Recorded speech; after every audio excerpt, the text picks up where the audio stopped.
Las soluciones adoptadas para el sistema de alimentación tienen una importancia fundamental para optimizar la carburación y, en consecuencia, las prestaciones de un vehículo. Un buen sistema de carburación permite una alimentación que se ajuste a todo el campo de revoluciones y a todas las condiciones de empleo, óptimas prestaciones del vehículo, elasticidad de marcha en todo el campo de revoluciones, respuesta rápida y segura a todas las demandas del conductor, gases de escape menos contaminantes, menor consumo. La carburación es un procedimiento que efectúa una mezcla de aire-combustible adecuada a las necesidades del motor. La mezcla de aire-gasolina debe dosificarse con una relación continuamente variable según las condiciones de empleo y debe ser nebulizada y homogénea. Los procedimientos utilizados para la alimentación del motor de gasolina son de dos tipos: carburación de surtidores, carburadores, e inyección de gasolina. Analicemos con detalle el sistema adoptado en primer lugar, es decir, el carburador de surtidores. El carburador está constituido por el difusor, o tubo de Venturi, y el surtidor calibrado de gasolina. El aire entra por el tubo de aspiración, se depura en el filtro y entra en el carburador.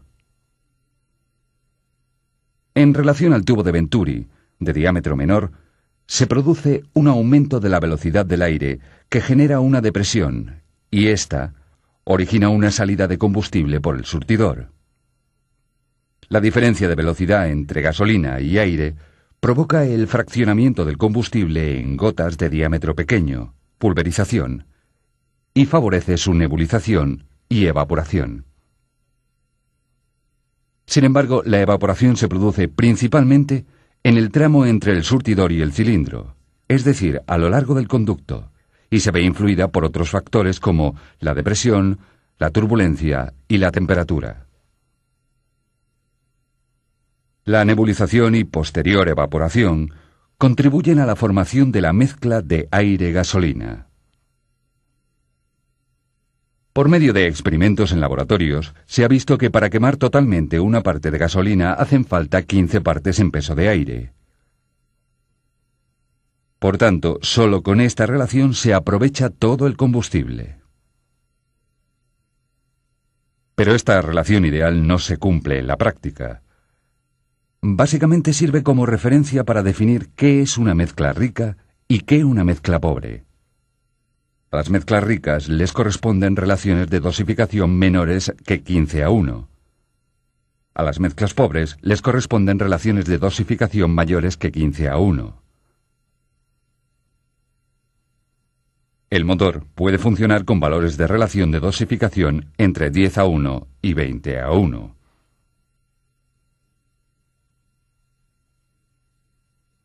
En la fase de proyecto de un automóvil, hay que tener en cuenta si se demanda al motor la máxima potencia, y en este caso la alimentación debe producirse con una mezcla rica, o si le demandamos el máximo ahorro.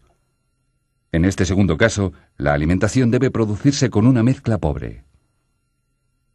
El ingeniero que tiene en cuenta estas exigencias también debe otorgar al conductor una cierta posibilidad de elección entre prestaciones y ahorro, por medio de la posición del acelerador.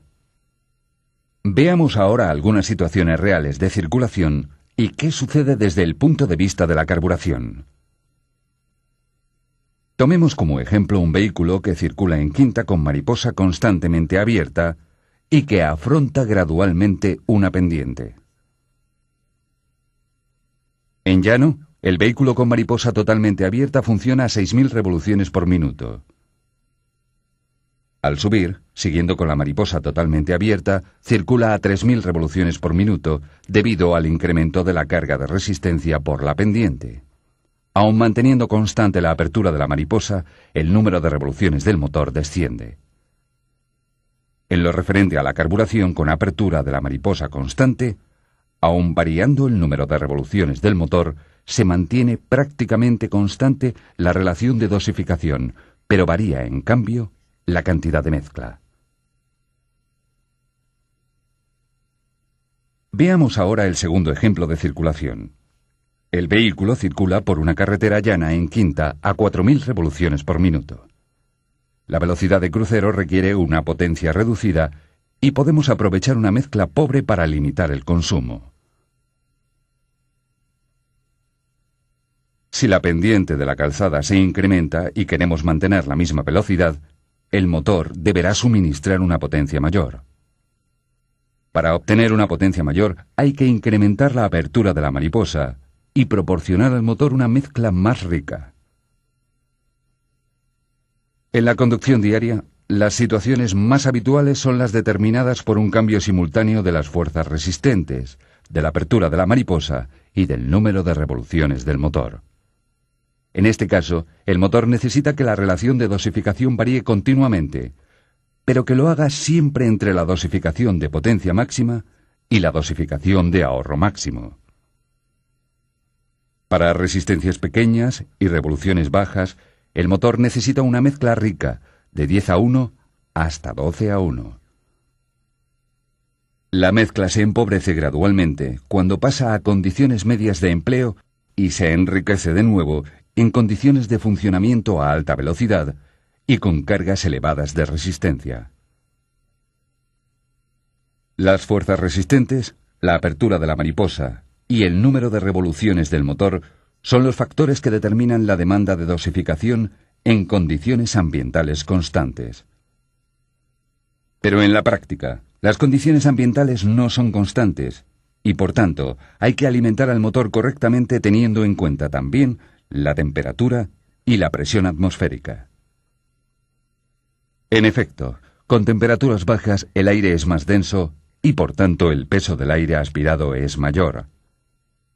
Al subir la temperatura, el aire es menos denso y el peso del aire aspirado es menor. También la presión atmosférica influye en la densidad del aire. A nivel del mar, el aire es más denso y por tanto el peso es mayor.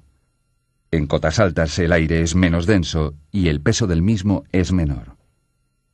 Por consiguiente, con el mismo volumen de aire aspirado, necesitaremos una mayor o menor cantidad de gasolina para respetar la dosificación demandada. Además de adecuadamente dosificada, la mezcla debe estar bien carburada, es decir, el líquido debe fraccionarse en gotas diminutas dispersándose en el aire para así evaporarse y distribuirse homogéneamente. En un motor, el proceso de carburación de la mezcla se produce por medio de las fases de pulverización, nebulización y evaporación de la gasolina. Veamos en la práctica lo que sucede. La gasolina es pulverizada por el surtidor en forma de gotas más o menos pequeñas con relación a la velocidad del aire. En efecto, con velocidades bajas del aire se produce un goteo. A medida que la velocidad se incrementa, se verifica un fraccionamiento progresivo de las gotas. Para que la gasolina evapore, es conveniente proporcionar calor a través de las paredes del colector de admisión. Ello se produce utilizando el agua de refrigeración mantenida a una temperatura lo más constante posible, unos 80 grados, por medio de un circuito con termostato. Un calentamiento excesivo del conducto influiría de forma negativa, provocando pérdidas de llenado e incrementaría la tendencia a la detonación. Por el contrario, con un calentamiento insuficiente, la gasolina tiende a condensarse en las paredes y el motor se alimentaría con mezclas pobres. En este caso, la gasolina suministrada y no evaporada no se quema y se expulsa por el escape en forma de partículas carbonosas que son contaminantes. Este es el motivo por el que en el arranque, sobre todo en invierno, se proporciona una mezcla rica por medio de dispositivos de enriquecimiento adicionales. El starter.